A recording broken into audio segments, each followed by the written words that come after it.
சிலந்தியிடம் பாடம் கற்ற அரசன். போரில் தோல்வியடைந்த அரசன் தன் உயிரை காப்பாற்றிக் கொள்ள ஓடி ஒளிந்தான். அரசன் மிகவும் வீரத்துடன் போரிட்டாலும் அவனின் படை மிகவும் சிறியதாக இருந்ததினால் அவனால் வெல்ல முடியவில்லை. எதிரியிடம் மாபெரும் படை இருந்ததினால் வெற்றி பெற்றான். தோல்வியுற்ற அரசனை கொலை செய்யுமாறு அவனை வென்ற அரசன் கட்டளை பிறப்பித்தான்.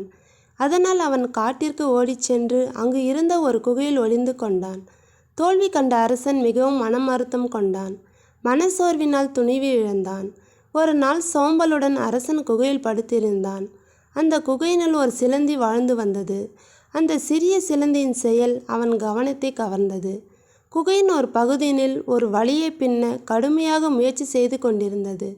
சுவரின் மீது ஊர்ந்தும் செல்லும்போது வலையின் பின்னிய நூல் அறுந்து சிலந்தி கீழே விழுந்து விட்டது.